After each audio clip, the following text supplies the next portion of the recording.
delegates to the world's Parliament of Religions, ladies and gentlemen, welcome to the afternoon session of the opening day today, the 11th of September, 1893. We now introduce you to Swami Vivekananda from India and request him to address us. Swami Vivekananda. Sisters and brothers of America,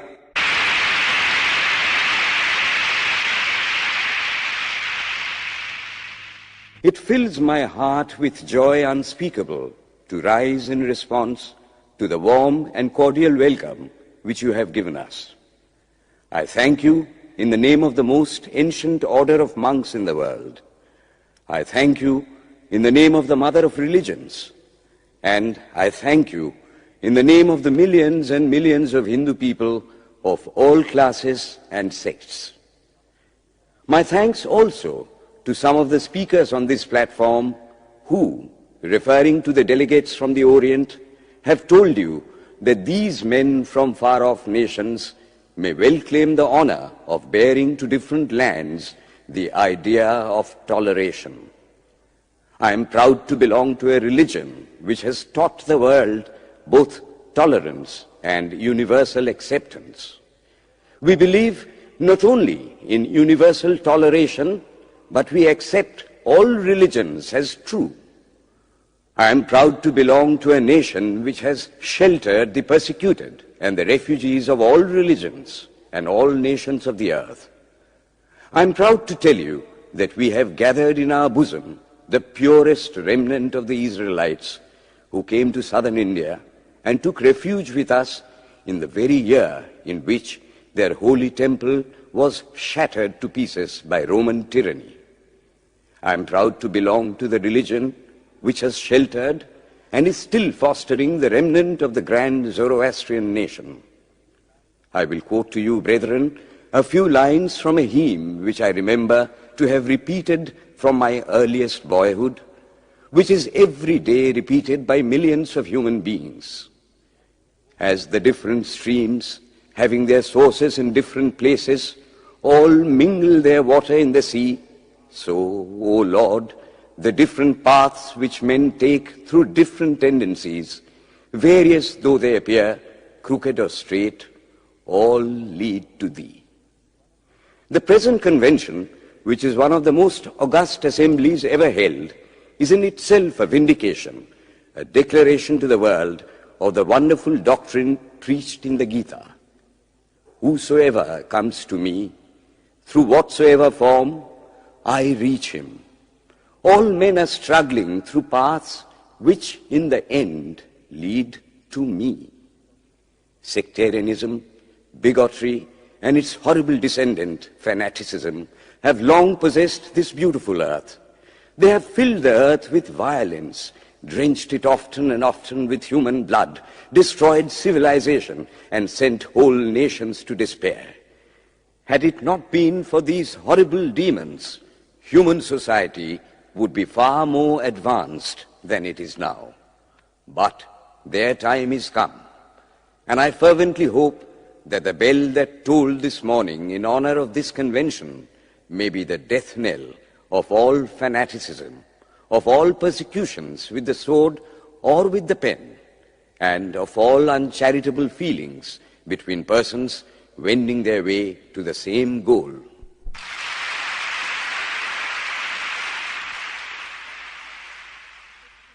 Ladies and gentlemen, on the agenda for today, the 15th of September, 1893, a galaxy of eminent speakers are scheduled to address us, and it gives us great pleasure to once again invite Swami Vivekananda to speak.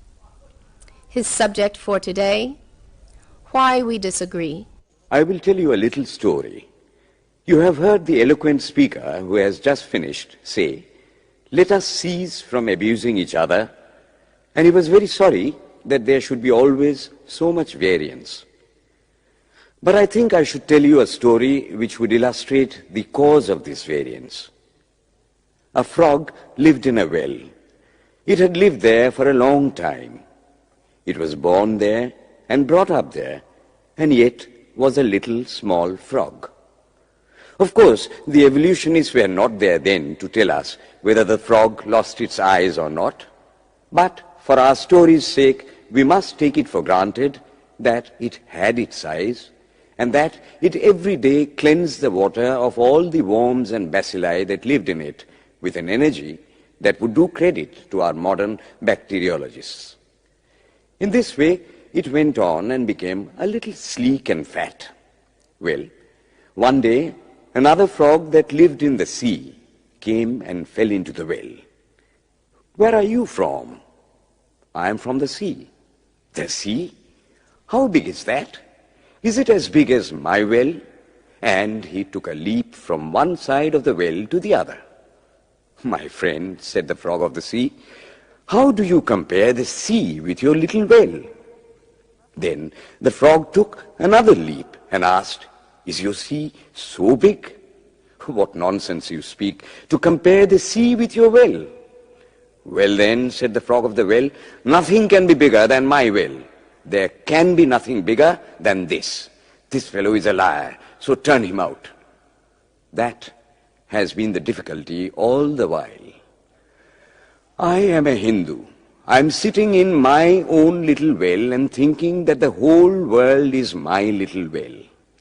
The Christian sits in his little well and thinks the whole world is his well.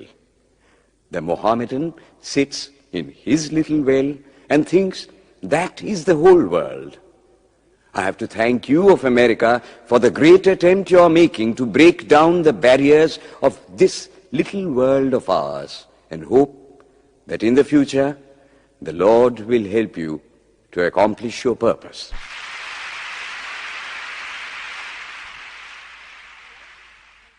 Delegates and friends, today, the 19th of September, 1893, is the 9th day of the World's Parliament of Religions. We have had the privilege of listening to many distinguished speakers from the world over address us on a variety of subjects. The time is at hand to now listen to the great monk from India, Swami Vivekananda, read his paper on Hinduism. Ladies and gentlemen, Swami Vivekananda. From the high spiritual flights of the Vedanta philosophy, of which the latest discoveries of science seem like echoes, to the low ideas of idolatry with its multifarious mythology, the agnosticism of the Buddhists and the atheism of the Jains, each and all have a place in the Hindu's religion. Where then, the question arises, where is the common center to which all these widely diverging radii converge? Where is the common basis upon which all these seemingly hopeless contradictions rest? And this is the question I shall attempt to answer. The Hindus have received their religion through revelation, the Vedas. They hold that the Vedas are without beginning and without end. It may sound ludicrous to this audience how a book can be without beginning or end. But by the Vedas, no books are meant. They mean the accumulated treasury of spiritual laws discovered by different persons in different times. Just as the law of gravitation existed before its discovery and would exist if all humanity forgot it, so is it with the laws that govern the spiritual world. The moral, ethical, and spiritual relations between soul and between individual spirits and the Father of all spirits were there before their discovery and would remain even if we forgot them. The discoverers of these laws are called rishis, and we honor them as perfected beings.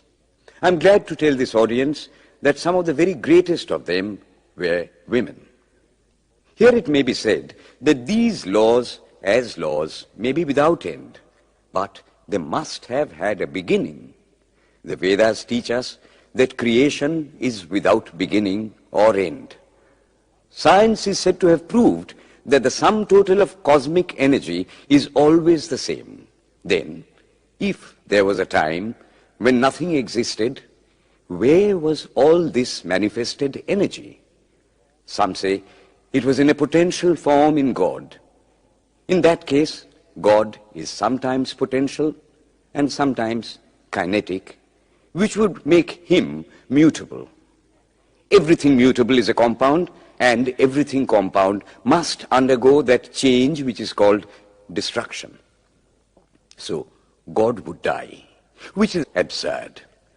Therefore, there never was a time when there was no creation.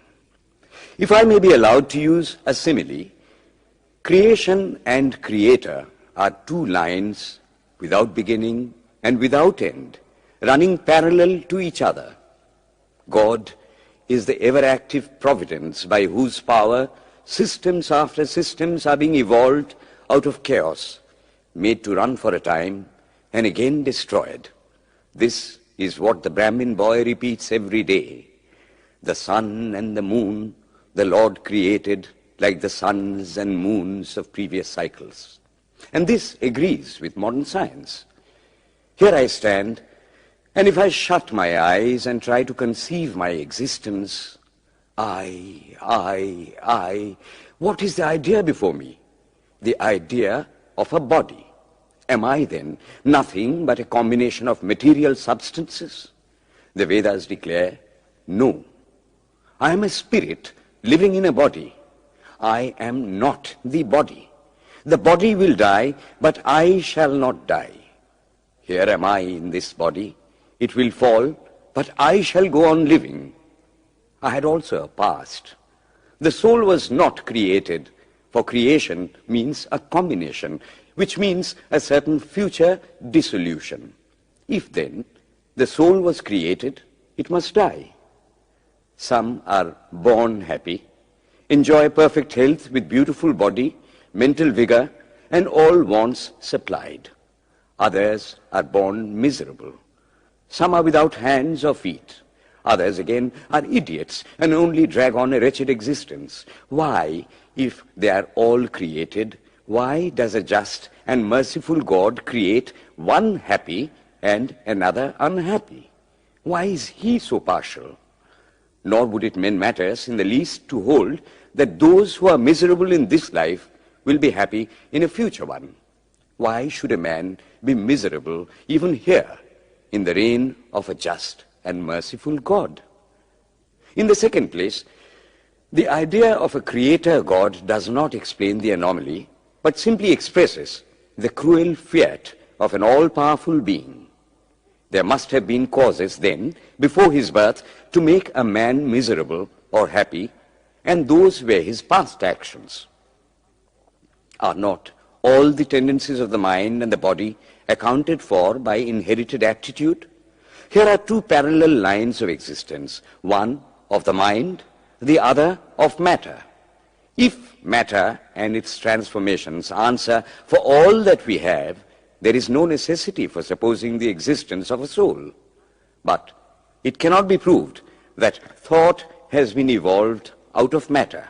And if a philosophical monism is inevitable, spiritual monism is certainly logical and no less desirable than a materialistic monism.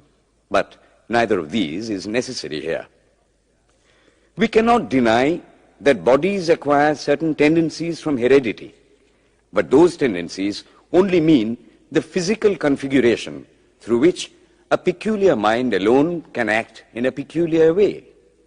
There are other tendencies peculiar to a soul caused by his past actions, and a soul with a certain tendency would, by the laws of affinity, take birth in a body which is the fittest instrument for the display of that tendency. This is in accord with science, for science wants to explain everything by habit, and habit is got through repetitions. So, repetitions are necessary to explain the natural habits of a newborn soul, and since they were not obtained in this present life, they must have come down from past lives. There is another suggestion.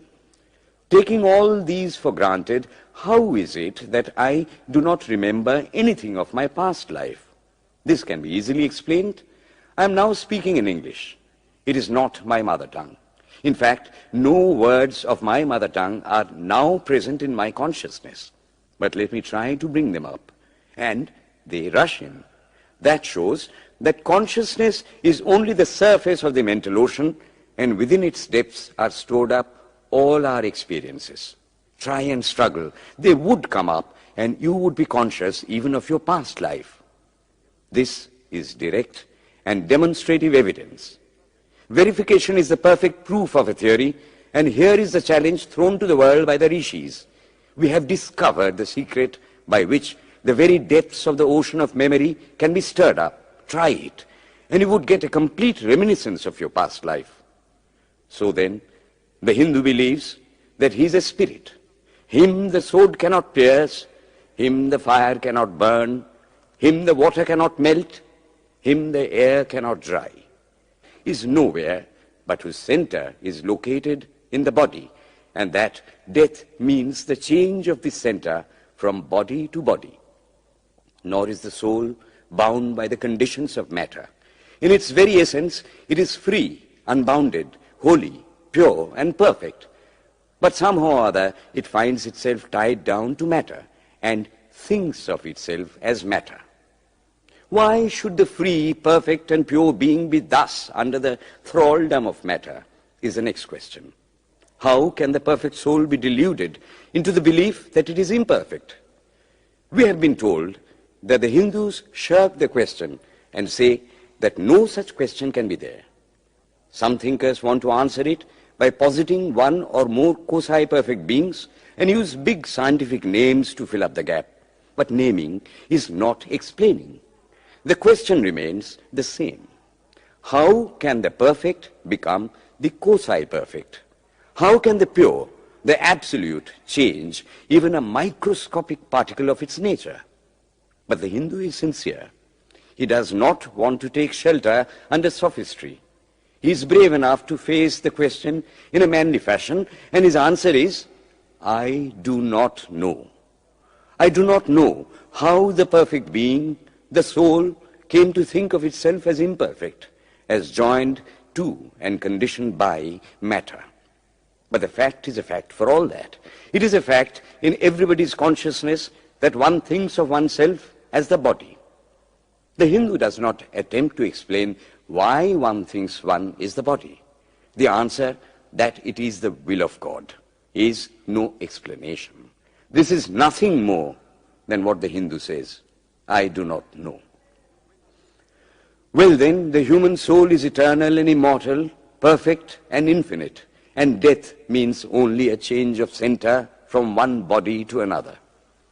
The present is determined by our past actions, and the future by the present. The soul will go on evolving up or reverting back from birth to birth and death to death. But here is another question. Is man a tiny boat in a tempest, raised one moment on the foamy crest of a billow and dashed down into a yawning chasm the next, rolling to and fro at the mercy of good and bad actions, a powerless, helpless wreck in an ever-raging, ever-rushing, uncompromising current of cause and effect, a little moth placed under the wheel of causation, which rolls on, crushing everything in its way, and waits not for the widow's tears or the orphan's cry? The heart sinks at the idea. Yet, this is the law of nature. Is there no hope? Is there no escape? Was the cry that went up from the bottom of the heart of despair. It reached the throne of mercy, and words of hope and consolation came down and inspired a Vedic sage, and he stood up before the world and in trumpet voice proclaimed the glad tidings. Hear ye, children of immortal bliss, even ye that reside in higher spheres. I have found the ancient one who is beyond all darkness, all delusion. Knowing him alone, you shall be saved from death over again. Children of immortal bliss. What a sweet, what a hopeful name. Allow me to call you, brethren, by that sweet name, heirs of immortal bliss. Yea, the Hindu refuses to call you sinners. We are the children of God, the sharers of immortal bliss, holy and perfect beings. Ye divinities on earth, sinners. It is a sin to call a man so. It is standing libel on human nature. Come up, O lions, and shake off the delusion that you are sheep. You are souls immortal, spirits free, blessed and eternal. Ye are not matter, ye are not bodies. Matter is your servant, not you the servant of matter. Thus it is that the Vedas proclaim not a dreadful combination of unforgiving laws, not an endless prison of cause and effect, but that at the head of all these laws, in and through every particle of matter and force stands one, by whose command the wind blows, the fire burns, the clouds rain, and death stalks upon the earth. And what is his nature? He is everywhere, the pure and formless one, the Almighty and the All-Merciful. Thou art our Father, thou art our Mother, thou art our beloved friend, thou art the source of all strength. Give us strength. Thou art he that beareth the burdens of the universe. Help me bear the little burden of this life. Thus sang the rishis of the Vedas. And how to worship him? Through love. He is to be worshipped as the one beloved, dearer than everything in this and the next life. This is the doctrine of love declared in the Vedas, and let us see how it is fully developed and taught by Krishna, whom the Hindus believe to have been God incarnate on earth. He taught that a man ought to live in this world like a lotus leaf, which grows in water, but is never moistened by water. So a man ought to live in the world, his heart to God and his hands to work. It is good to love God for hope of reward in this or the next world, but it is better to love God for love's sake.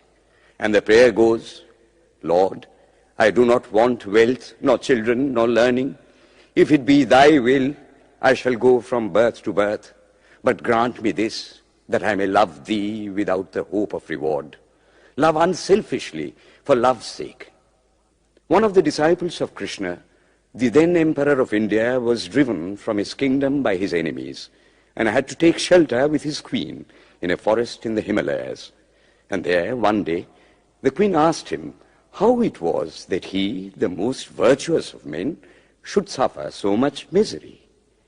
Yudhishthira answered, Behold, my queen, the Himalayas. How grand and beautiful they are. I love them. They do not give me anything, but my nature is to love the grand, the beautiful. Therefore, I love them. Similarly, I love the Lord. He is the source of all beauty, of all sublimity. He is the only object to be loved. My nature is to love him, and therefore I love. I do not pray for anything. I do not ask for anything. Let him place me wherever he likes. I must love him for love's sake. I cannot trade in love. The Vedas teach that the soul is divine, only held in the bondage of matter. Perfection will be reached when this bond will burst, and the word they use for it is, therefore, mukti, freedom. Freedom from the bonds of imperfection, freedom from death and misery. And this bondage can only fall off through the mercy of God, and this mercy comes on the pure. So, purity is the condition of his mercy. How does that mercy act? He reveals himself to the pure heart. The pure and the stainless see God, yea, even in this life. Then and then only, all the crookedness of the heart is made straight. Then all doubt ceases. He is no more the freak of a terrible law of causation. This is the very center, the very vital conception of Hinduism. The Hindu does not want to live upon words and theories. If there are existences beyond the ordinary sensuous existence, he wants to come face to face with them. If there is a soul in him which is not matter, if there is an all-merciful universal soul, he will go to him direct. He must see him, and that alone can destroy all doubts. So, the best proof a Hindu sage gives about the soul, about God, is, I have seen the soul, I have seen God. And that is the only condition of perfection. The Hindu religion does not consist in struggles and attempts to believe a certain doctrine or dogma, but in realizing, not in believing, but in being and becoming. Thus, the whole object of their system is by constant struggle to become perfect, to become divine, to reach God and see God. And this reaching God, seeing God, becoming perfect, even as the Father in heaven is perfect, constitutes the religion of the Hindus. And what becomes of a man when he attains perfection? He lives a life of bliss infinite. He enjoys infinite and perfect bliss, having obtained the only thing in which man ought to have pleasure, namely God, and enjoys the bliss with God. So far, all the Hindus are agreed. This is the common religion of all the sects of India. But then, perfection is absolute, and the absolute cannot be two or three. It cannot have any qualities. It cannot be an individual. And so, when a soul becomes perfect and absolute, it must become one with Brahma, and it would only realize the Lord as the perfection, the reality of its own nature and existence, the existence absolute, knowledge absolute, and bliss absolute. We have often and often read this called the losing of individuality and becoming a stock or a stone. He jests at scars that never felt a wound. I tell you, it is nothing of the kind. If it is happiness to enjoy the consciousness of this small body, it must be greater happiness to enjoy the consciousness of two bodies, the measure of happiness increasing with the consciousness of an increasing number of bodies, the aim, the ultimate of happiness being reached when it would become a universal consciousness. Therefore, to gain this infinite universal individuality, this miserable little prison individuality must go. Then alone can death cease when I am one with life. Then alone can misery cease when I am one with happiness itself. Then alone can all error cease when I am one with knowledge itself. And this is the necessary scientific conclusion.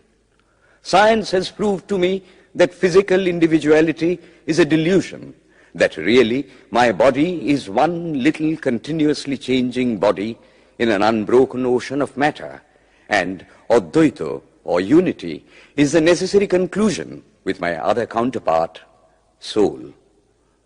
Science is nothing but the finding of unity. As soon as science would reach perfect unity, it would stop from further progress, because it would reach the goal. Thus, chemistry could not progress farther when it would discover one element out of which all others could be made. Physics would stop when it would be able to fulfill its services in discovering one energy of which all the others are but manifestations. And the science of religion become perfect when it would discover Him who is the one life in a universe of death, Him who is the constant basis of an ever-changing world, one who is the only soul of which all souls are but delusive manifestations.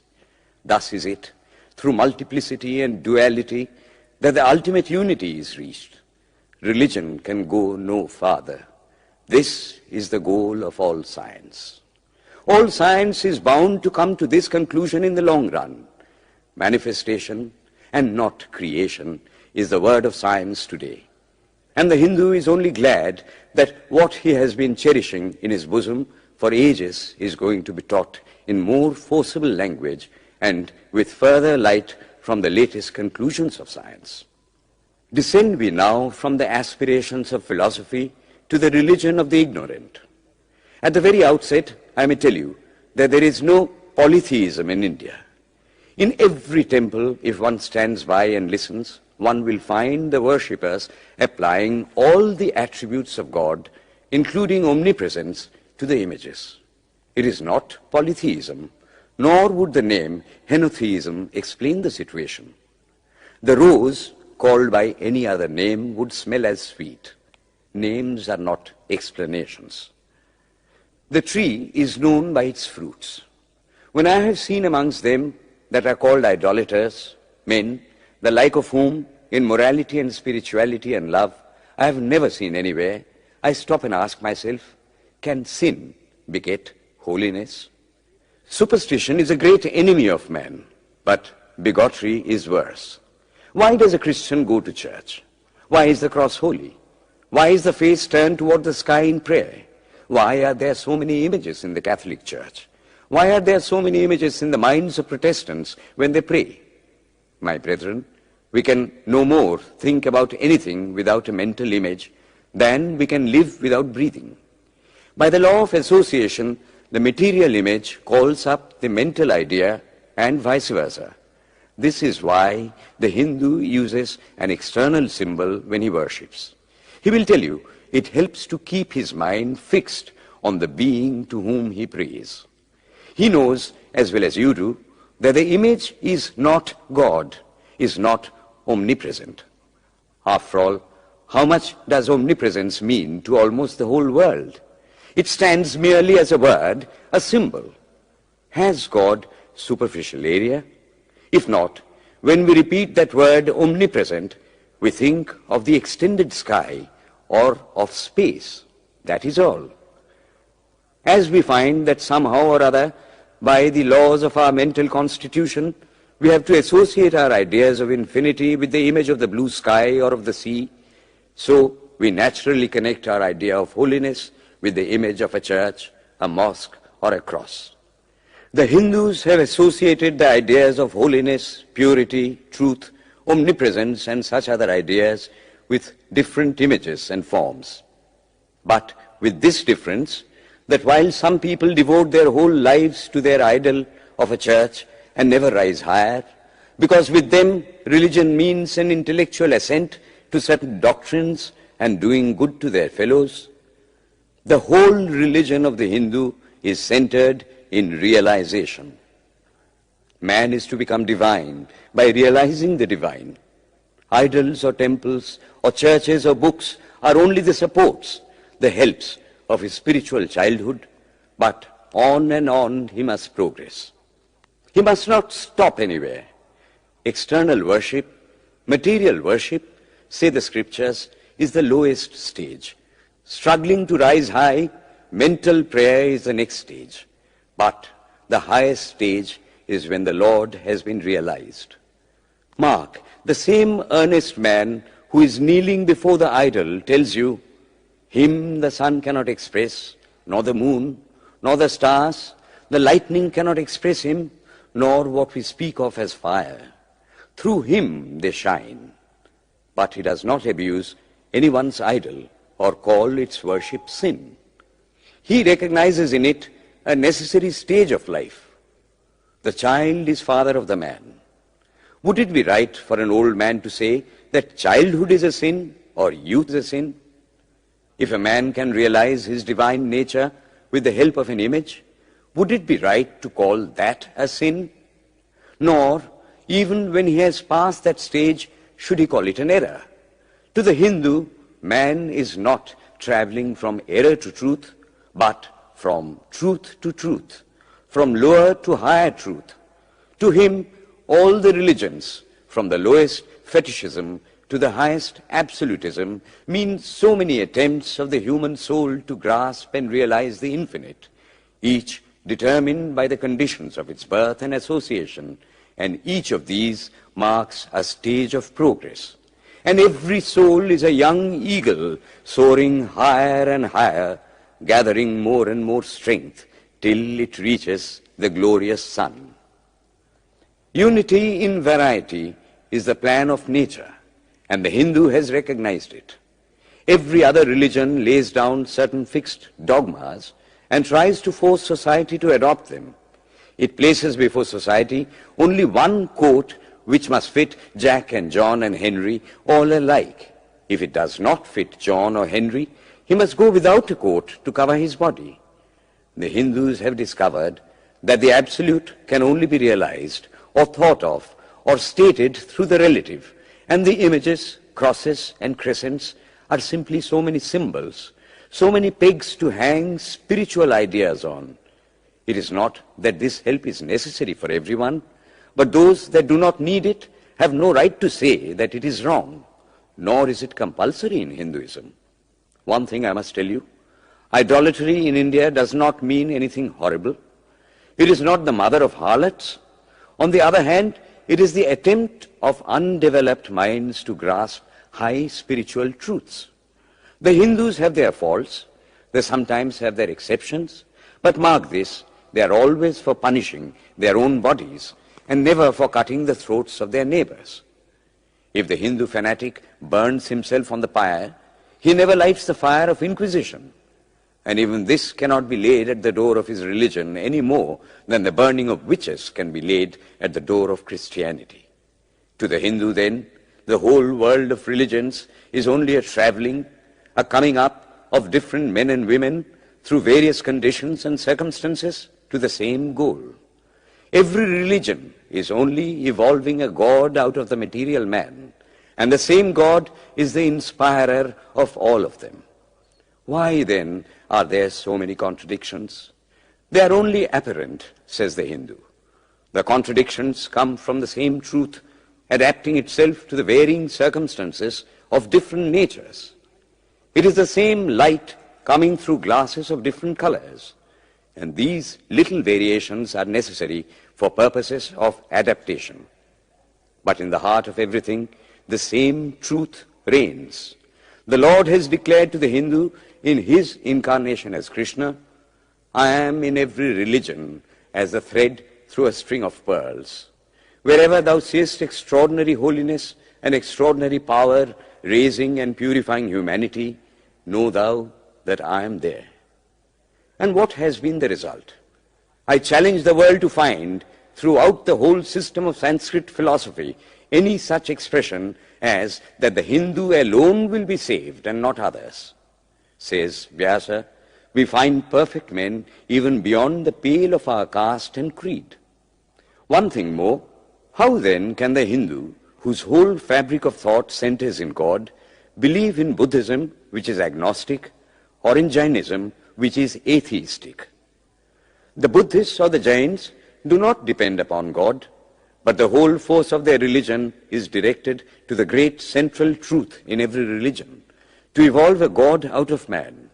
They have not seen the Father, but they have seen the Son, and he that hath seen the Son hath seen the Father also. This, brethren, is a short sketch of the religious ideas of the Hindus.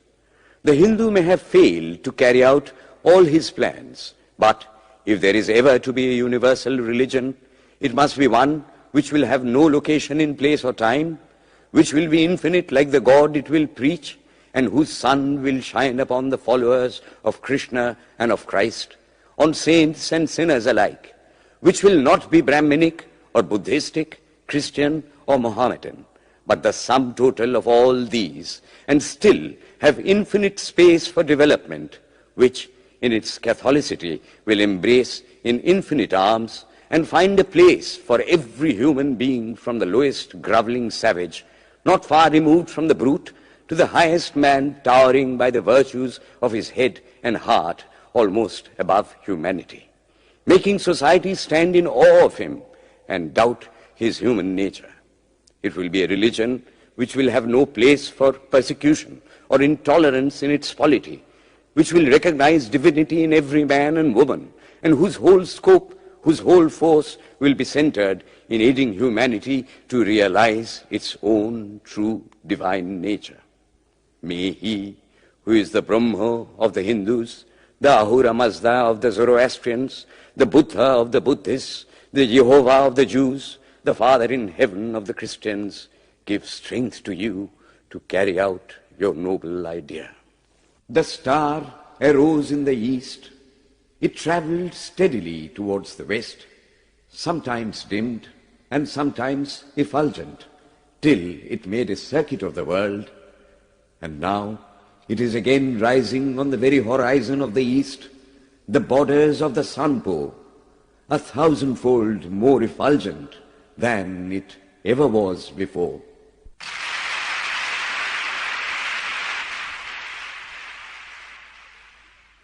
Today, the 26th of September, 1893, is the penultimate day of this Parliament of Religions at Chicago. We have listened to engrossing discourses on the religions and theologies of the participating countries in these past 2 weeks. In continuing the series, Swami Vivekananda will now speak on Buddhism, the fulfillment of Hinduism. The religion of the Hindus is divided into two parts, the ceremonial and the spiritual. The spiritual portion is specially studied by the monks. In that, there is no caste. A man from the highest caste and a man from the lowest may become a monk in India, and the two castes become equal. In religion, there is no caste. Caste is simply a social institution. When Buddha was teaching, Sanskrit was no more the spoken language in India. It was then only in the books of the learned. Some of Buddha's Brahmin disciples wanted to translate his teachings into Sanskrit, but he distinctly told them, "I am for the poor, for the people. Let me speak in the tongue of the people." And so, to this day, the great bulk of his teachings are in the vernacular of that day in India. Whatever may be the position of philosophy, whatever may be the position of metaphysics, so long as there is such a thing as death in the world, so long as there is such a thing as weakness in the human heart, so long as there is a cry going out of the heart of man in his very weakness, there shall be a faith in God. Let us then join the wonderful intellect of the Brahmin with the heart, the noble soul, the wonderful humanizing power of the great Master.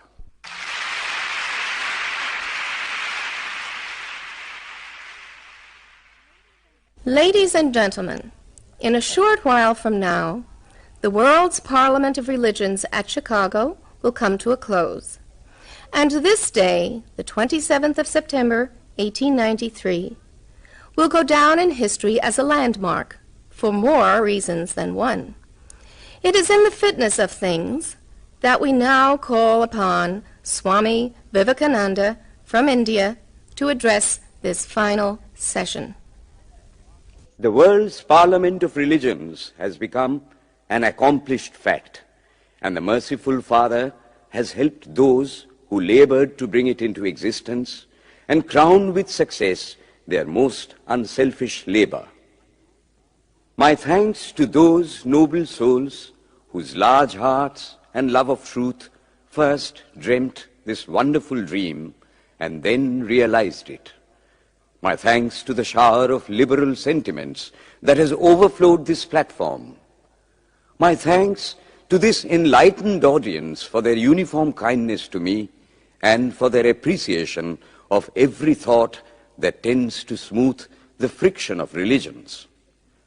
A few jarring notes were heard from time to time in this harmony. My special thanks to them, for they have, by their striking contrast, made the general harmony the sweeter. Much has been said of the common ground of religious unity.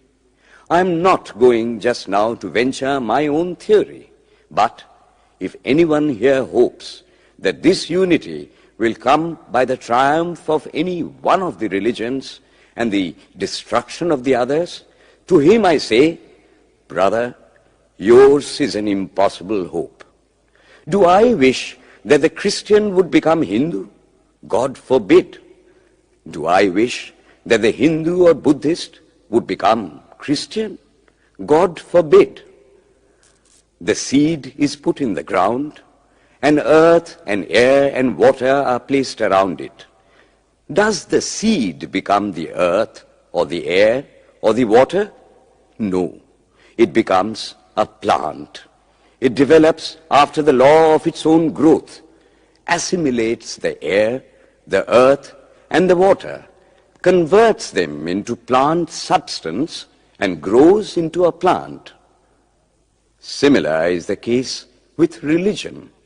The Christian is not to become a Hindu or a Buddhist, nor a Hindu or a Buddhist to become a Christian, but each must assimilate the spirit of the others and yet preserve his individuality and grow according to his own law of growth. If the Parliament of Religions has shown anything to the world, it is this. It has proved to the world that holiness, purity, and charity are not the exclusive possessions of any church in the world, and that every system has produced men and women of the most exalted character. In the face of this evidence, if anybody dreams of the exclusive survival of his own religion and the destruction of others, I pity him from the bottom of my heart and point out to him that upon the banner of every religion will soon be written, in spite of resistance, help and not fight, assimilation and not destruction, harmony and peace and not dissension.